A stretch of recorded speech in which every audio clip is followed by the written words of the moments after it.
Hello friends, welcomes back in a new video. Friends, मैं काफ़ी time से सोच रहा था IMUCT की रिगार्डिंग वीडियो बनाने के लिए। तो आज हमारे साथ अमन है जो कि IMUCT का एस्पिरेंट है। इस साल एग्ज़ाम देगा IMUCT का, जो कि 29 मई को है और इसके फॉर्म आएंगे अप्रैल एंड में। तो फ्रेंड्स, अभी इस वीडियो में अपन पूरी डिटेल्स बताएंगे IMUCT की कि कैसे एग्ज़ाम होता है, क्यों होता है, पूरी। तो सबसे पहले अमन, IMUCT एग्ज़ाम क्या है ये बताइए आप। जैसे हम मेडिकल लाइन में जैसे जाते हैं तो उससे पहले नीट का, जैसे कॉलेज के लिए नीट का एग्ज़ाम होता है, एंट्रेंस एग्ज़ाम होता है। आईआईटी में जाने के लिए हम मेंस का एग्ज़ाम देते हैं। वैसे ही हम मर्चेंट नेवी को ज्वाइन करने के लिए उससे पहले कॉमन एंट्रेंस एग्ज़ाम होता है मर्चेंट नेवी ज्वाइन, मतलब कॉलेज को ज्वाइन करने के लिए ये IMUCT का एग्ज़ाम, जिससे हम अलग अलग कोर्सेज में अपना एंट्री करते हैं। जैसे BSc नॉटिकल साइंस और डिप्लोमा इन नॉटिकल साइंस, जैसे बीटेक मरीन, इनमें अलग अलग में हम ज्वाइन करते हैं उसके बाद में। तो बेसिकली मर्चेंट नेवी में एंट्रेंस के लिए एक एग्ज़ाम है जिसको देना होता है। नेक्स्ट, IMUCT का एग्ज़ाम देने के लिए एलिजिबिलिटी क्या क्या है मन? IMUCT का एग्ज़ाम देने के लिए उसका सबसे पहले तो उसको PCM होना चाहिए। अगर वो डिप्लोमा इन नॉटिकल साइंस वगैरह वो कर रहा है और BSc कर रहा है तो उसके पास PCM होना चाहिए। PCM में 60% होना चाहिए उसका, और इंग्लिश के अंदर उसका 60% होना चाहिए 12th में। और जब है उसकी एज होनी चाहिए 17 से 25 साल के बीच में होनी चाहिए IMUCT के एग्ज़ाम देने के लिए। ओके, उसका इतना ही अपीयरेंस में। मतलब 12th में आपके पास फिजिक्स, केमिस्ट्री, मैथ होना मैंडेटरी है। अगर आप आर्ट या फिर कॉमर्स से हैं तो इस एग्ज़ाम के लिए आप एलिजिबल नहीं है। हाँ वैसे है, लेकिन आर्ट और कॉमर्स के बंदे जीपी रेटिंग के थ्रू मर्चेंट नेवी को ज्वाइन कर सकते हैं, लेकिन IMUCT एग्ज़ाम IMUCT एग्ज़ाम उनके लिए नहीं होता है। ओके ओके अमन, अभी नेक्स्ट आप ये बताओ कि सिलेबस क्या क्या होगा, क्या सिलेबस है इस एग्ज़ाम का, और मतलब एस्पिरेंट क्या क्या चीज़ें ध्यान रखे एग्ज़ाम देने से पहले। एग्ज़ाम देने से पहले उसे कुछ बातों का ध्यान रखना है। जैसे PCM इसका मेन जो सब्जेक्ट PCM आता है, उसके बाद में इंग्लिश आती है, इसमें जनरल एप्टीट्यूड आता है, जियोग्राफी के क्वेश्चन आते हैं। ये एग्ज़ाम होता है 200 नंबर का एग्ज़ाम होता है और 3 घंटे का एग्ज़ाम होता है कि, और ये ऑनलाइन एग्ज़ाम होता है। अब पिछला जो एग्ज़ाम हुआ था वो सेंटर बेस नहीं हुआ था, मतलब अभी तो ऑनलाइन एग्ज़ाम होता है तो सेंटर बेस होगा अब की बार जो एग्ज़ाम होगा।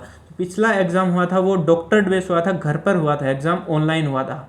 तो उसमें मतलब कि बच्चों ने चीटिंग वगैरह भी हुई थी। तो अब की बार कोरोना की इतनी वेव नहीं है तो एग्ज़ाम सेंटर बेस ही होगा अब की बार फिर से।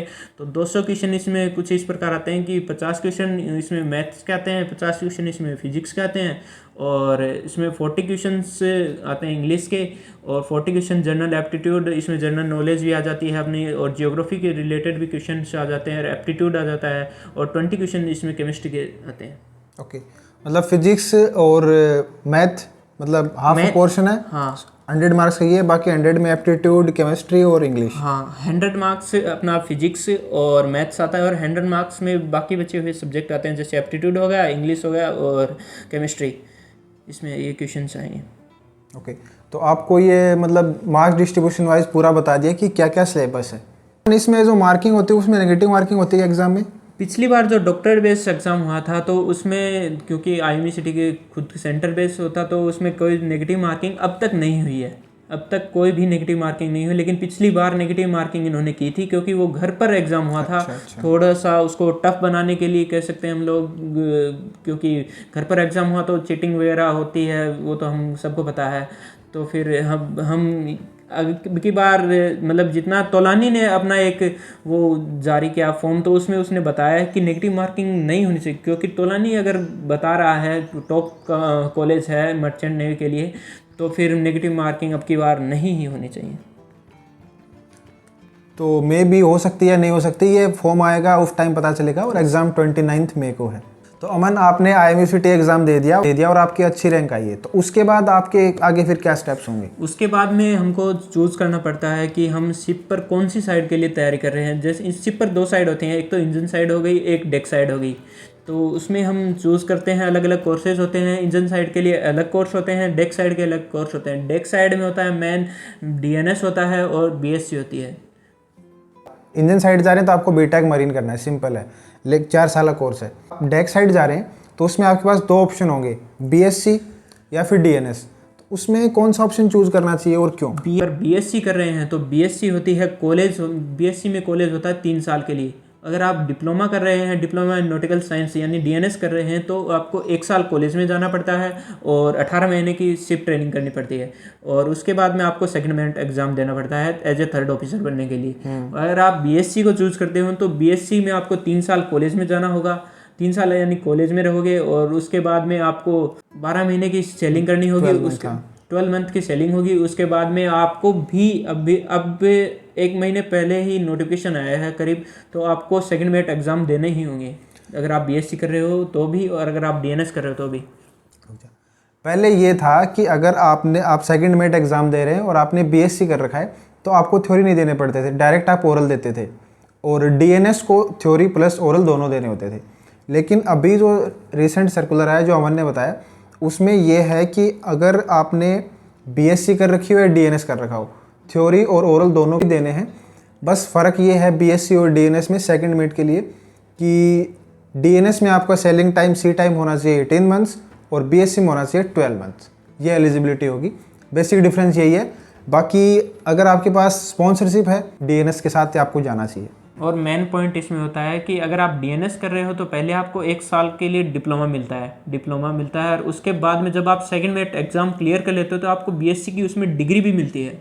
इसमें आपको दोनों बेनिफिट रहता है। डिप्लोमा इन नॉटिकल साइंस को लीडिंग बीएससी भी बोलते हैं।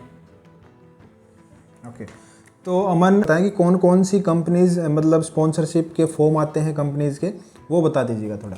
डीएनएस के लिए लगभग कंपनी स्पॉन्सरशिप देती हैं, क्योंकि डीएनएस की 18 मंथ की सेलिंग होती है और 1 साल का डिप्लोमा होता है, तो डीएनएस के लिए लगभग कंपनी स्पॉन्सरशिप कर रही हैं। और लेकिन बीएससी के लिए अगर आप एआरआई दिल्ली में कर रहे हो बीएससी, तो वहाँ पर मस्क आपको पहली साल में ही मतलब कि पहले ही स्पॉन्सर करती है। लेकिन लगभग कॉलेजेस में आप जब कॉलेज में जाओगे उसके बाद में ही लगभग कॉलेज में आपको स्पॉन्सरशिप देती हैं बीएससी के लिए कंपनीज। अगर आप तोलानी से बीएससी कर रहे हो तो आपको उसके लिए कोई दिक्कत नहीं होगी, क्योंकि Tolani one of the best college है मर्चेंट नेवी के लिए। उसमें आपको 100% प्लेसमेंट मिलेगी, बढ़िया से बढ़िया कंपनी में मिलेगी। और अगर आप डीएनएस करने की सोच रहे हो तो आपको अलग अलग कंपनीज के फॉर्म फिलअप करने होंगे, या फिर जैसे तोलानी को आपको फॉर्म फिलअप करना हो, तोलानी आपकी सीवी जो कंपनीज आती हैं तोलानी के अंदर उस कंपनीज को भेजेगी। जो कंपनी आपको शॉर्ट लिस्ट करेगी वो अपना एग्ज़ाम लेगी और उसके बाद में आपका इंटरव्यू कंडक्ट कराएगी। उसके बाद में आपको स्पॉन्सरशिप हो गए तो आपको वो स्पॉन्सरशिप देगी, वरना वो आपको स्पॉन्सरशिप नहीं देगी। आपको अलग अलग कंपनीज में ट्राई करना चाहिए। डीएनएस के लिए कौन कौन सी कंपनीज स्पॉन्सरशिप फॉर्म निकालती हैं? डीएनएस के लिए स्पॉन्सरशिप फॉर्म निकालती है ग्रेट ईस्टर्न हो गई, एंग्लो ईस्टर्न हो गई, समुद्रा हो गई और एससीआई हो गई। इन 4 का तो अपना इंस्टीट्यूट भी है, इनका खुद का कॉलेज है और ये खुद की शिप्स हैं इनके पास, और ये स्पॉन्सरशिप करती हैं डीएनएस के लिए। और टॉम हो गई, फ्लीट मैनेजमेंट, और मतलब वर्ल्ड क्लास कंपनीज भी, स्कॉर्पियो भी इसमें देती है स्पॉन्सरशिप। वर्ल्ड क्लास कंपनीज ज़्यादातर कंपनीज देती हैं इसमें स्पॉन्सरशिप अपने को, और इंडियन कंपनीज हो गई एमेट वगैरह। अभी ये स्पॉन्सरशिप के फॉर्म कब आ रहे हैं और ये एग्ज़ाम कब होंगे स्पॉन्सरशिप के? अभी क्योंकि एग्ज़ाम तो IMUCT का 29 मई को है, तो ये स्पॉन्सरशिप एग्ज़ाम कब होंगे? ये स्पॉन्सरशिप एग्ज़ाम अब होने अगले बैच के लिए हैं, अगस्त 22 बैच के लिए हो रहे हैं। तो अभी फ़िलहाल TMI का फॉर्म ओपन हो चुका है, TMI स्पॉन्सरशिप के लिए, और TS रहमान का भी ओपन हुआ है, और ग्रेट ईस्टर्न का ओपन है, और सिम्स का ओपन है, समुद्रा का। 4 स्पॉन्सरशिप फॉर्म अभी ओपन है। हाँ, 4 का अभी ओपन है। अभी TMI की एलिजिबिलिटी है 17 साल से 21 साल के बीच में आपको एज होनी चाहिए, और PCM में 60+ होने चाहिए, वो उसकी एलिजिबिलिटी क्राइटेरिया है। और यही TS रहमान की एज लिमिट थोड़ी ज़्यादा है, 25 है, बाकी सेम है। और उनके लिए ग्रेट ईस्टर्न के लिए और सिम्स के लिए भी आपकी एज लिमिट 25 है, और SC ST OBC कैटेगरी के लिए अलग अलग होती है इनके एज क्राइटेरिया, तो हम वो अलग अलग देखते हैं। और बाकी स्पॉन्सरशिप का फॉर्म आ चुका है इनका। जो 4 कॉलेज अमन ने बताई, उन 4 कॉलेज का जिसका स्पॉन्सरशिप फॉर्म आ रखा है, चारों के लिंक मैं डिस्क्रिप्शन में डाल दूंगा, आप वहाँ से जाके चेक करें और वहाँ से फॉर्म भर सकते हैं। नेक्स्ट क्वेश्चन कि अगर आपके पास रेफरेंस है, तो मतलब आपका कोई रिलेटिव मर्चेंट नेवी में है, तो IMUCT एग्ज़ाम का और रेफरेंस का कोई रिलेशन है? अगर है तो क्या है फिर? IMUCT एग्ज़ाम का और रेफरेंस का तो कोई भी रिलेशन नहीं है, लेकिन जब हम स्पॉन्सरशिप का एग्ज़ाम देते हैं तब रेफरेंस थोड़ा काम करता है। जैसे मतलब दो बंदे हैं तो एक के पास रेफरेंस है और एक के पास रेफरेंस नहीं है और दोनों की एलिजिबिलिटी सेम है, तो वो ज़्यादातर कंडक्ट उसको मतलब उसको ज़्यादा प्रेफरेंस देंगे जिसके पास रेफरेंस होगा, कंपनीज भी, क्योंकि वो उनको पहले से पता होता है कि मर्चेंट नेवी की लाइफ कैसी है कैसी नहीं है, उस बंदे को मतलब ज़्यादा पता होता है जिसका पास रेफरेंस होता है। कंपनी भी उसको प्रीफर करेगी जिसका फैमिली बैकग्राउंड मर्चेंट नेवी से है, तो इस वे में उसका ज़्यादा चांसेस होंगे जिसका फैमिली बैकग्राउंड मर्चेंट नेवी से है। अच्छा अमन, अब एग्ज़ाम हो गया, काउंसलिंग के बाद जो कॉलेज होगा, गवर्नमेंट कॉलेज, प्राइवेट कॉलेज, तो उसमें से हमें कौन सा चूज़ करना चाहिए? अगर आपके पास कोई बढ़िया कंपनी की स्पॉन्सरशिप है डीएनएस के लिए तो आप किसी भी कॉलेज से करें, आपको कोई फ़र्क नहीं पड़ता है। अगर आपके पास स्पॉन्सरशिप नहीं है तो पहले तो आप वेट कर सकते हैं, तो वेट कीजिए, नेक्स्ट ईयर या फिर नेक्स्ट बैच के लिए अप्लाई कीजिए। अगर आपके पास स्पॉन्सरशिप है और आपको कंपनी अगर अलो करती है कि आप आईएमई के कैंपस से कीजिए, मतलब कि अपना कोर्स कंप्लीट कीजिए, तो आप आईएमई के कैंपस से कंप्लीट कर सकते हैं। और बाकी कंपनी अपने अपने कॉलेजेस डिसाइड पहले से ही रखती है कि कौन से कॉलेज में आपको जाना है स्पॉन्सरशिप के बाद में।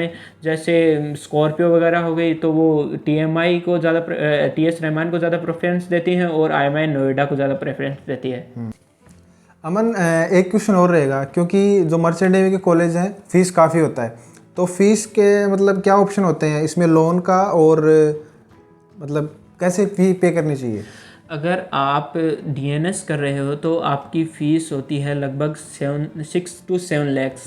और अगर आप बीएससी कर रहे हो, अच्छे कॉलेज से, बढ़िया कॉलेज से कर रहे हो, तो आपकी फ़ीस अराउंड 12 to 16 लाख के बीच में होगी। जैसे तोलानी वगैरह हो गया तो उसकी 12 to 16 लाख के बीच में होती है उसकी फ़ी। तो आप अगर चाहो तो फ़ीस को लोन से पेमेंट कर सकते हो, और अगर आपकी मर्ज़ी हो आप कैश में पेमेंट करना चाहते हो तो आप कैश पेमेंट भी कर सकते हो। अलग अलग ऑप्शंस होते हैं, वो पहले से ही चूज़ करने पड़ते हैं आपको फॉर्म में।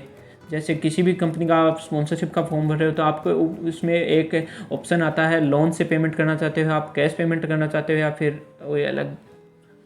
तो आप पे डिपेंड है, अगर आपके पास अमाउंट कम है तो आप लोन की फैसिलिटी की हेल्प ले सकते हैं। तो फ्रेंड्स, ये थे हमारे साथ अमन, जो कि IMUCT एस्पिरेंट है। मेरे को इसकी ज़ीरो नॉलेज थी, मैंने अमन की हेल्प ली ताकि मैं आपको बता सकूँ। मेरे पास काफ़ी क्वेरीज आ रही थी IMUCT एग्ज़ाम के रिगार्डिंग कि 12th के बाद कैसे ज्वाइन करें, कैसे ज्वाइन करें। अगर आप IMUCT की प्रिपरेशन कर रहे हैं, प्रिपेयर कैसे करें, क्योंकि एस्पिरेंट है, इसको अच्छे से पता होगा। तो एक तो आपके पास सीधा ऑप्शन है कि आप खुद तैयारी करें और एग्ज़ाम दे के आएँ, और ऑप्शन ये है कि जैसे लाइफ एक्स कैरियर हो गया और चैनल है, आप चेक करेंगे तो वो अलग से उनकी ट्रेनिंग दे रहे हैं, तो वहाँ पे भी आप चेक कर सकते हैं। वो आप पे डिपेंड है कि आप कैसे प्रिपरेशन करें। कंक्लूजन ये है कि आपको अच्छी रैंक लेके आनी है, कैसे लेके आएँ, कौन सा प्रोसेस चूज़ करें, क्योंकि जो काफ़ी इंस्टीट्यूट भी ओपन हो चुके हैं स्पेशली फॉर IMUCT एग्ज़ाम। तो थैंक यू फ्रेंड्स वीडियो देखने के लिए। मैं अमन का इंस्टाग्राम और मेरा दोनों का इंस्टाग्राम डाल दूंगा, अगर कोई क्वेरी है तो आप अमन से करें डायरेक्ट, क्योंकि अमन उसका आंसर दे पाएंगे। तो थैंक यू फ्रेंड्स वीडियो देखने के लिए। अगर आप चैनल पर नए हैं सब्सक्राइब करें, वीडियो को लाइक करें और शेयर करें। Thank you friends.